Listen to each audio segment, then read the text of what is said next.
Hello and welcome back to another episode of Nick Tiffany's Movie Reviews in the podcast form. Today we're coming to you with our last film from the Seattle International Film Festival. Wrapping up the online portion this week, I think I really ended on two strong notes. The double feature of Little Bone Lodge / The Last Exit, whatever they're calling it, and then going into Superposition, which we're going to be talking about in this episode. It was, thriller, back-to-back, some psychological thriller going on, which has always been my cup of tea. This is a film coming from Denmark, following a creative couple of Stein and Teit and their son Nemo as they leave Copenhagen for a remote Swedish forest. And the whole idea behind their move is that Teit and Stein are both writers. They're creating podcasts. They're always talking about stories, and they are feeling like it's finally time to put their money where their mouths are. It feels so easy for people to talk about, phones and social media, everything from TV and radio. It's just all a distraction, and we'd be so much better without it. And, we really, they consider themselves to be high thinkers. I don't know. They certainly hold their own opinions in high regard, and they feel like, hey, if we don't start acting like we're speaking, I think we're going to be hypocritical. So, for 1 year, we're going to remove to this remote forest. We're going to have a little home right by the lake, and it's just going to be us.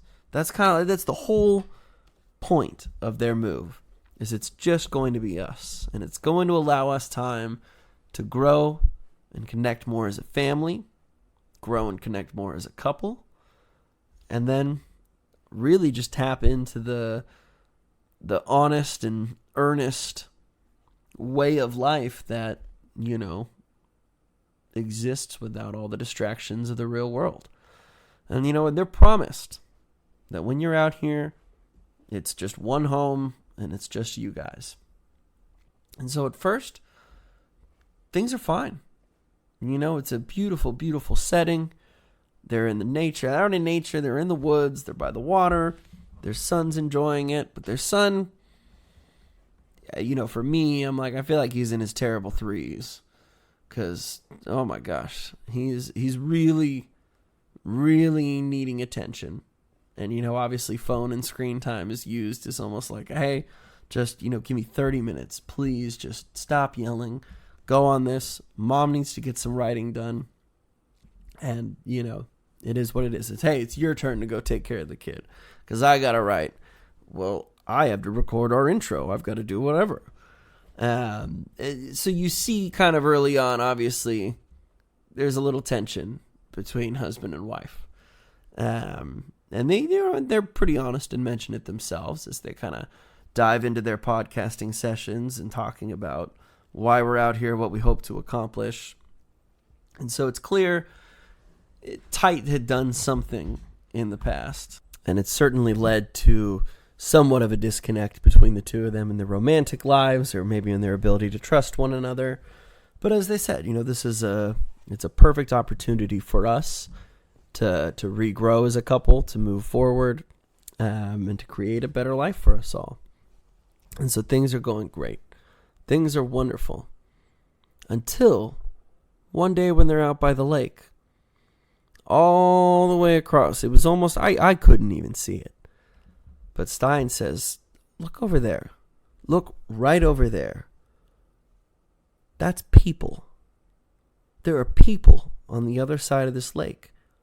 There's no one supposed to be here. She was like, we were promised.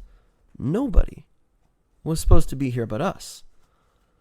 And, Teit's like, no, come on. It's fine. I'm sure they're just hikers. It's probably people just hanging out. They're passing through. God knows how they got out here, but I'm sure that they can't be staying.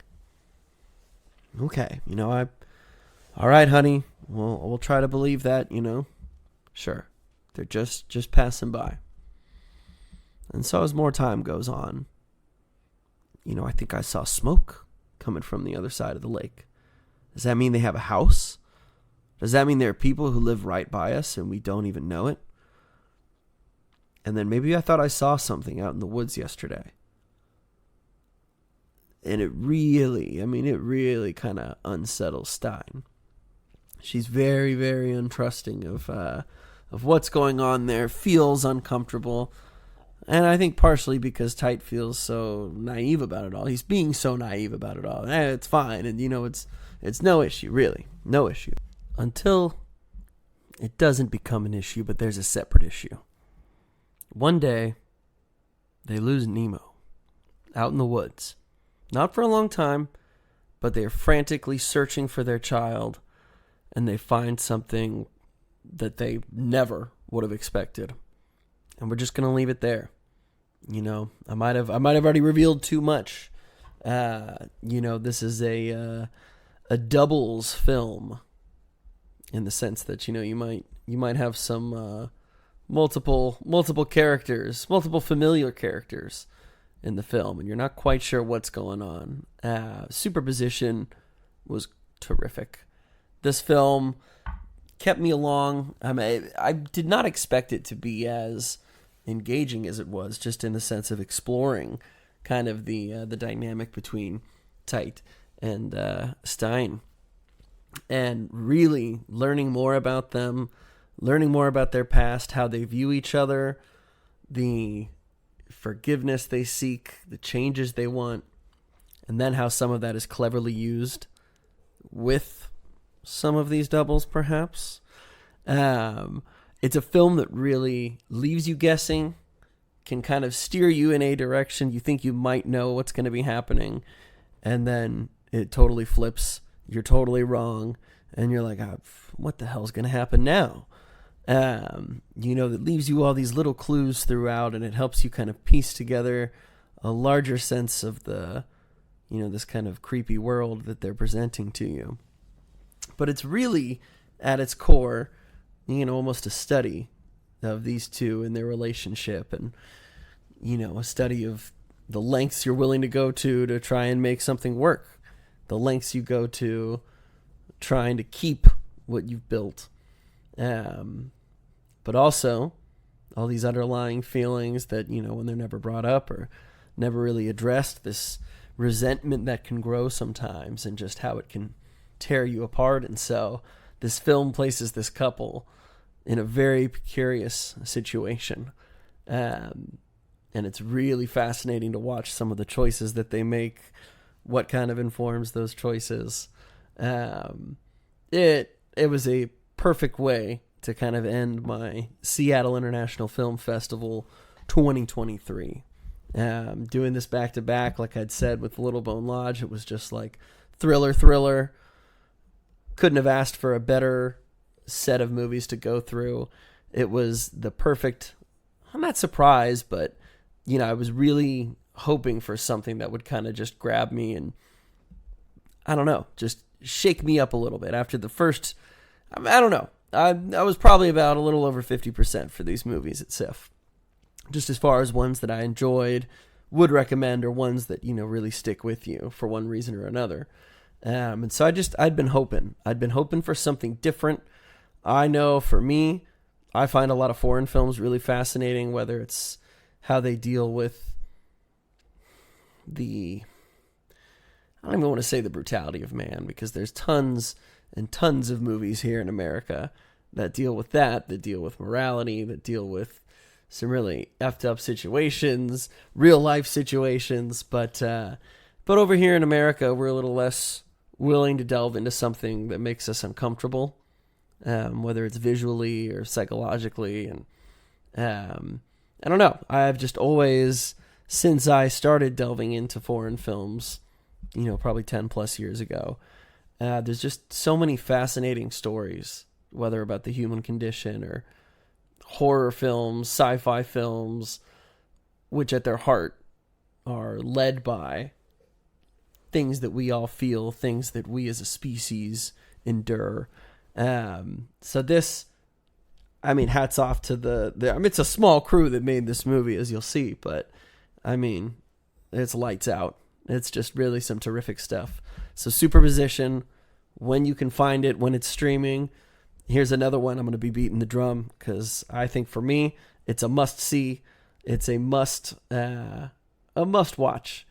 You're going to get so many different things out of this film. Again, it forces you to think, but it also can sometimes freak the crap out of you. So it's a great blend in that respect. So thanks again for tuning in for all these festival reviews. This is something that, I'm looking forward to continuing from here on out. Maybe next year get back into the South by Southwest groove. Never done Sundance. And Toronto. Toronto's like the biggest film festival as far as, you're going to see all your Oscar players and big release films then. But the independent circuit and somewhere in between is kind of where I like to lie. I don't mind seeing all those movies at the end of the year. It kind of keeps that hype built, and some of them last and some don't. But thanks again for listening. Thanks again for putting up with the festival coverage. We're getting back to theatrical releases this weekend. The summer movie season is starting. Spider-Verse, Transformers, The Flash, Indiana Jones, Little Mermaid. I mean, we really got it all. So stay tuned. There's a lot of good stuff coming. Thanks, guys.